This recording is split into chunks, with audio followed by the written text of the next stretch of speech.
OK, let's introduce our guests this morning. Football Daily's Joe Thomlinson and Sky Sports presenter and reporter Rob Jones. Good morning to you both. We have to start with that North London derby. I mean, for Arsenal, Joe, what a difference a month makes. Where they were bottom of the league, it's now 4 straight wins in all competitions. What did you make of their performance?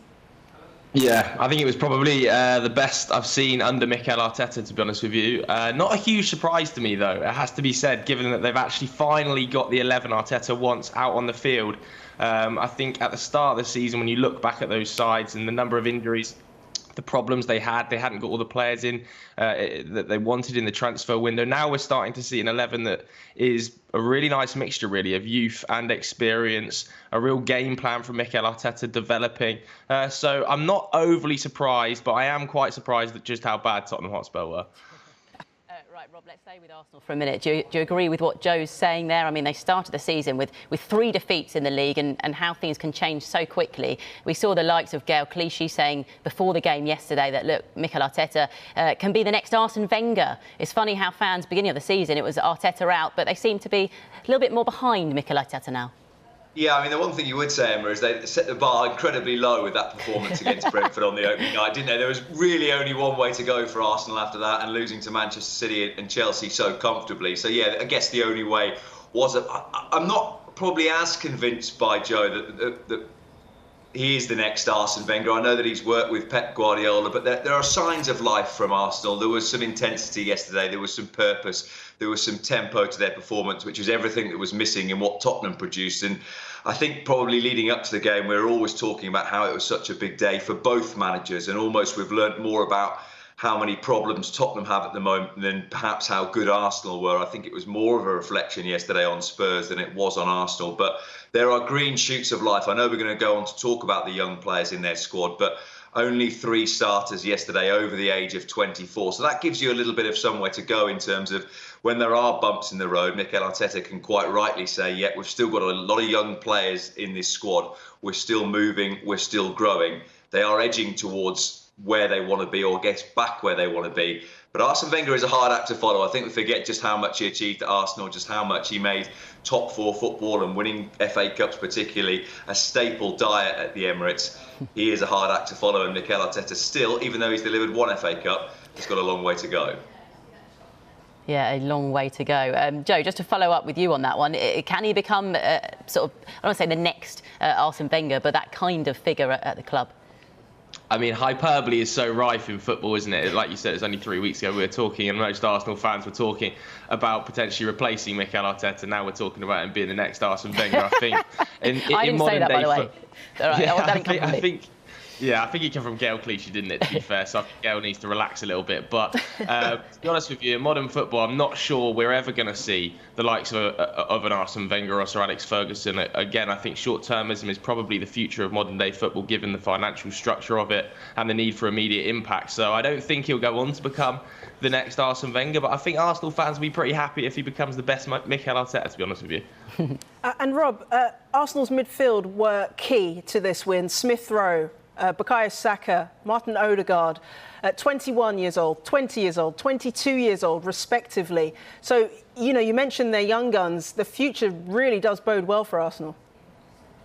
Yeah, it does. And it's interesting, isn't it? Because as a manager, Mikel Arteta and the whole club, I guess, has invested in this youth policy in a younger group of players where they see the future. But that is, I guess, sometimes difficult for Mikel Arteta as a manager because he wants to have success in the moment.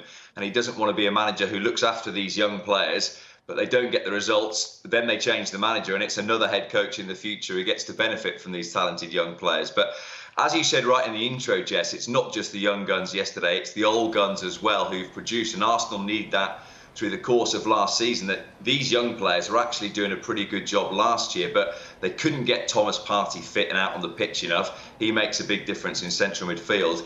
And not long after giving a massive contract to Pierre-Emerick Aubameyang, he didn't contribute a great deal last season. Now he gets his goal yesterday. They need him. They've put a lot of faith and, more importantly, a lot of money into keeping Pierre-Emerick Aubameyang at the club. They need him to be the goal scorer he was a couple of seasons ago when he shared the golden boot, because those young players can only do so much. They need the experienced heads to pull their weight as well. And Joe, I mean, they've clearly got a strategy in terms of bringing young players in, but do they have a plan? Do they have an identity on the pitch? Because I think that's maybe something that's been aimed as criticism at Mikel Arteta in the past. Yeah, it's an interesting one, isn't it? Because when Mikel first came in, I think there was a real identity to their style of play. I remember the games against Manchester United where they were really flying, and I remember Sky Sports pundits talking about Arsenal having a plan and Manchester United struggling to have a plan. Whereas they almost lost their way a little bit in the subsequent few months, and towards the latter end of last season, they started to refine it again. I thought they were actually quite impressive after Christmas. Now we're starting to see, I think, what Mikel Arteta wants in terms of that real sort of counter-pressing side, pushing quite high at the pitch, and then sometimes sucking teams into a press and breaking very quickly, like we saw for Arsenal's second goal. But yeah, totally agree on the point on Pierre-Emerick Aubameyang. I think finally seeing him getting played through the middle is a huge bonus, and that's probably what Martin Odegaard has allowed them to do. OK, let's discuss Spurs now. Interesting comments from the manager Nuno after the match. Admitted that the game plan was wrong. He says he takes responsibility for that. Rob, where does this leave Tottenham? It leaves them in a bit of a hole for a while. I still think Nuno is an excellent coach. You've got to remember that Nuno is a coach who absolutely walked the Championship with Wolves, albeit he had a lot of good players who had no right to be playing in that division. But then they finished second 2 seasons in a row now, where everyone was so quick to give Leeds hearty pats on the back last year for finishing 10th. Well, Wolves did better than that. They finished 7th. It takes a little bit of time. We've just been talking about it from Mikel Arteta's perspective, that he needs time to get his ideas across to the players. But it is always a concern when certain language is used from a manager post-match, and Nuno talking about we lacked aggression, we lacked intensity. I was watching a little bit of that game yesterday with Alan Hutton, who used to play for Spurs, and he said, that's the worst I've seen from Tottenham. And from a player's perspective, why don't you just run around a bit? And what you're saying there in a North London derby is that for whatever reason, whether it comes from the coach, whether it comes from the players, there was almost a lack of desire and a question of the attitude, which in the biggest game of the season, certainly for the supporters, is incredibly worrying for Tottenham. And to concede 3 times in 3 consecutive games is equally worrying for Tottenham. Joe, I want to ask you as well, because I saw you tweet during the game. I know you love a mid-game kind of rant, a mid-game tweet. You said, what is the Tottenham game plan? I think I'm about as confused as the entire squad. Yeah, it just made absolutely no sense to me. Look, I agree that Nuno did have a huge success at Wolves. To take them to back-to-back 7th place finishes is no mean feat, but those 7th place finishes came from pretty defensive football, pretty counter-attacking football, making the most of a very solid back 3 with wing-backs that were happy to sit in quite deep. And you're not going to be able to do that at Tottenham. You're not going to be able to sit in with a back 5 at Tottenham, look to hit teams on the break, I'm afraid. They need to be more ball dominant. And when they're playing in this back 4, it feels a little bit muddled in the midfield, it has to be said. I'm not too sure whether he can continue to be playing Dele Alli, Højbjerg and Ndombele in there. I think Ollie Skip probably has to play. I'm surprised Brian Hill isn't getting more minutes at this stage, given some of his performances at the start of the season. I really am not sure about the game plan and how much it can serve Nuno in the long term, at least in Tottenham fans' eyes, because when results are poor and performances are poor, it's a total mess. When results are like scrambling along 1-0, you can just about cover up the cracks, but I'm not sure you can continue playing like this. But Joe, sorry, Jess, would you just say, Joe, that the problem is not necessarily the coach, but the players? And you look back, and Tottenham fans, I guess, all want a sort of return to the days of Maurizio Pochettino. Well, they don't have the players. You look to when they got to the Champions League final, for example, the back 4 is Kieran Trippier and Danny Rose and Vertonghen and Alderweireld. And you look at it yesterday, and Eric Dyer and Davinson Sanchez is surely never going to be a central defensive partnership that are going to get you huge success in the Premier League. They're just not as good as Vertonghen and Alderweireld right at their peak, and they never will be. Yeah, I mean, it's interesting though, isn't it? I mean, they've signed Reguilón for 30 million, Emerson Royale for upwards of 20, Doherty for 15, Romero's got to come back, he's going to cost 55 million pounds. So the back line, when it's fully available, should be able to play in that way. They've signed those players to play in that system, surely. So I don't believe that going to a back 3 with wing backs is what Tottenham fans want to see, to be honest with you. And I'm not sure the players particularly want to play this style of football either. I think Gary Neville was talking about it in his post-match yesterday when he was saying they want to play high-pressing, Pochettino-style football. And this is a mix-up. It is very defensive. And I just don't think it can continue in the eyes of Tottenham fans. When you talk about a bit of the lack of quality there, guys, but how much do the likes of Harry Kane and Heung-min Son, who are their quality players, need to actually step up?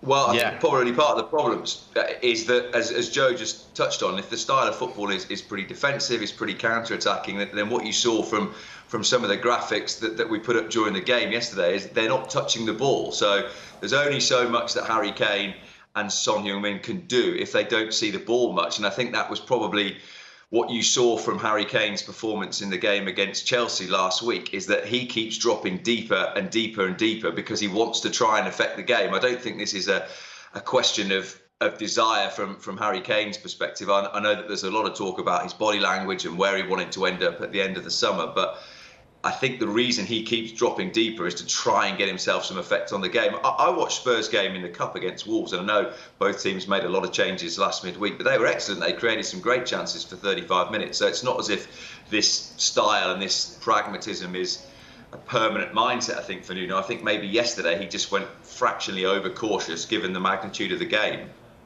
I was watching the match yesterday, Joe, and, you know, Rob mentions there Kane not really touching the ball, but body language, it tells you a lot about a player and their mindset. What could you tell from Kane's and even Son's body language on the pitch? They looked, I don't know, forlorn at times. What did you make of it? I think frustrated would probably be the best word to describe Kane and Son yesterday. And I think, look, they obviously do want to play in a slightly more attacking system, but they have also got to dig in and support the team when things are going against them. I didn't think Harry Kane, particularly in that first 45 minutes, played particularly well. Even when he had hold of the ball, I don't think he held it up enough. And I think he does look a little bit hungover from the summer, to be honest with you. I think that probably is still playing on the back of his mind. But Harry Kane traditionally has been a slow starter. I remember the years of the August syndrome with Harry Kane, where he couldn't get a goal in August. So I wouldn't be overly worried about Harry Kane or Heung-min Son. They're the best players in the side. I think there's much bigger worries in that midfield area that I talked about. I'm just not sure the system right now in the midfield is working, and that needs to be addressed very quickly.